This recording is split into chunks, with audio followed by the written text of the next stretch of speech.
Parallel hints allow specification of parallel processing, for instance with multiple server processes using the parallel hint. Let's very briefly look at some examples.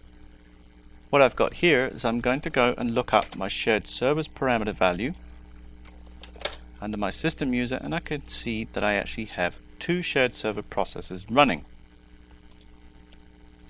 Now I'm going to go back to my simulation user. I'm going to run 3 queries using 2 shared servers. One simply reads the table, the second reads in parallel using 2 shared server processes, and the third one attempts to read 4, obviously when there are only 2. So what I'm going to do is I'm going to execute these. The first one has a cost of 3,000, the second one the cost goes lower, and the third one the cost goes even lower, assuming that using 4 parallel shared servers is going to be faster than using none, which obviously is dependent upon the number of shared servers you have. What I'm actually going to do is I'm going to time these 3 queries now.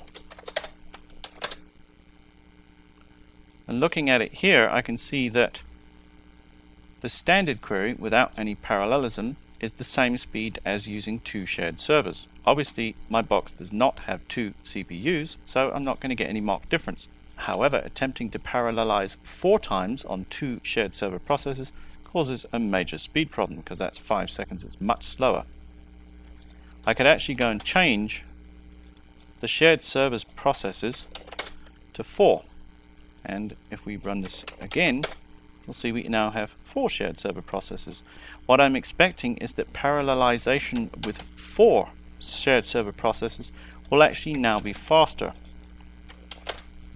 Bear in mind, this kind of thing only really makes a difference on a multiple CPU platform. And using 4 shared servers actually makes it very slightly faster, but not much faster. It's irrelevant really. No parallel simply forces no parallelization on execution of the query. The PQ distribute hint is for using distribution of parallel joins and parallel processing.